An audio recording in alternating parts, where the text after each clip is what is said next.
Hey everybody, it's Ian Beamer with Guaranteed Rate. Hope everybody's doing well. Hope everybody's staying healthy. Happy March. Weather's warming up outside. Real estate market continues to be red hot. And the question these days, growing question is whether or not we're in a bubble. So we're all adults. We can say it. Bubble. What do you think?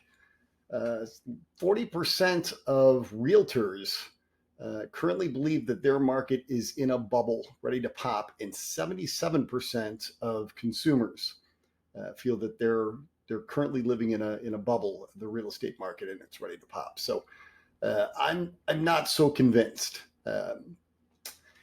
Here's why. Number one, lending practices.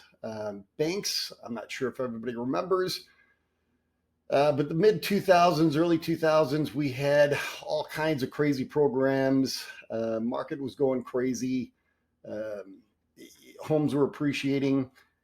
But as lenders, we were lending. We had stated income programs. We had no income, no asset programs.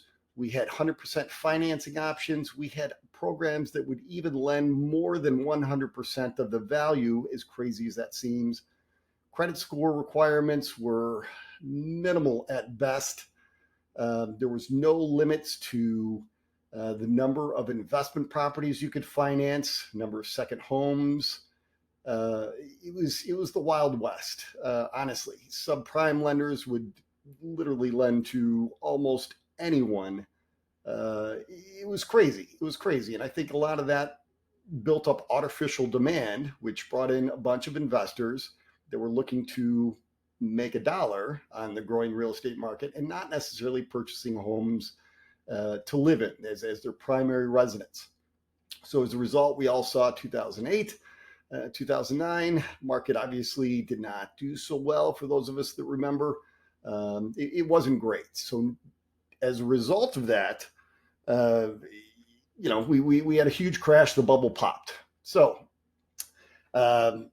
lending practices have changed quite a bit. I don't know if many of you remember, but in 2014, when he stepped down as chairman of the Federal Reserve Bank, Ben Bernanke was actually was denied a refinance loan on his own primary residence. And he spoke about this at a conference in Chicago in October of 2014. So Ben Bernanke, I would imagine, I don't know Ben personally, but I would imagine he's got pretty decent credit. So obviously, guidelines had changed. The industry has changed. So I left the chart below that kind of shows the current loans held by borrowers with less than 620 credit scores, just as one example of the current status of mortgage-backed securities. So far healthier market these days. Prices are so high. How can this continue? Yes, prices are high. It's a supply and demand issue.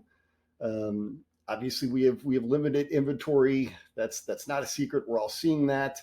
But why do we have limited inventory? The months of supply, which is a ratio based on the number of houses for sale in the current market and number of houses currently selling in a given month. So a normal flat market, stagnant market, maybe moderately appreciating market is considered by the National Association of Realtors to be somewhere between 6 and 7 months of supply. So that means if you list your house today, you'll sell that house on average in 6 to 7 months. In 2008, we had seen that the months of supply at 18.1 months. So if you listed your house in 2008, it would take you about a year and a half to sell your home. So obviously that was a buyer's market. That is going to be a depreciating market. That is not what we're seeing today. Currently, as of February of 2022, in the Chicagoland market, the months of supply is 1.8. Again, a normal market, a flat market, is considered 6 to 7 months of supply. The current months of supply in the Chicagoland market is 1.8. It's the lowest I could find on record. So demand is there, supply is not. Hence appreciation.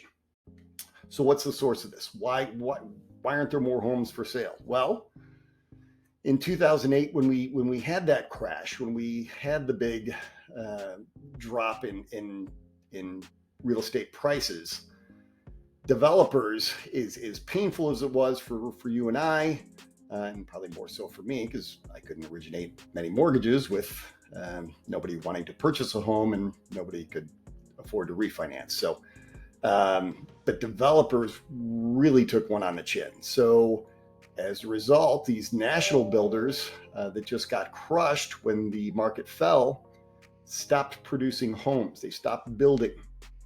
So on average, the last 40 years, the country has produced about 1.4 million homes per year. With population growth in the 90s, those are the current buyers we're seeing hit the market now, or at least first-time home buyers entering the market. It's estimated we need to add about 1.5 to 1.6 million homes per year just to keep up, just to keep supply and demand even. However, for those of you that may have strayed away from your March Madness shows this weekend, Sunday night, 60 Minutes did a piece on the housing market.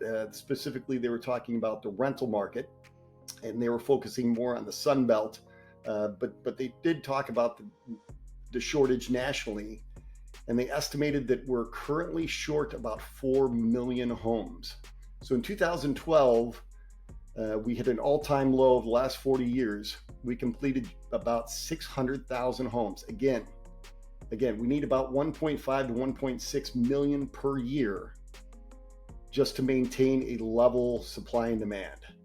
We did 600,000 in 2012. That was a dropping off a cliff from 2008.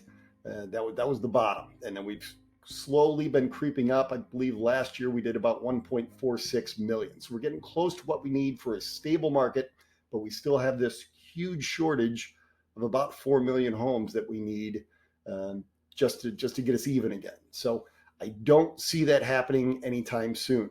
The most homes that we've ever built in any 1 year in the last 40 years is about 2.2 million. So I don't know how we're going to make up 4 million homes. Obviously, this is going to take years. So that's why I feel that I don't believe we're in a bubble. Home buyers are, by and large, they're not investors. There are some corporations purchasing homes for the rental market, publicly traded commercial companies purchasing homes for the rental market, but that's really only a couple of percent of the market. For the most part, they're purchasing for your primary residence, for a home to live in, and there's just not enough homes. So it's going to be a few years. We're seeing crazy appreciation. Everybody kind of predicted that it would calm down a little bit this year, or at least most people thought it would calm down a little bit this year. Nobody was thinking negative or depreciation of the real estate market. But we just got the January numbers in, and January 2022, we saw a 19.1% appreciation for median sales price nationally versus January 2021. So January 2022 was up 19.1%. That's in 2021, we were averaging about 18% for the year. So it's accelerating even faster. So let me know your thoughts. Let me know what you think. Please leave a comment. You know where to reach me. Appreciate you checking out my video. I'll talk to you soon. Have a great day.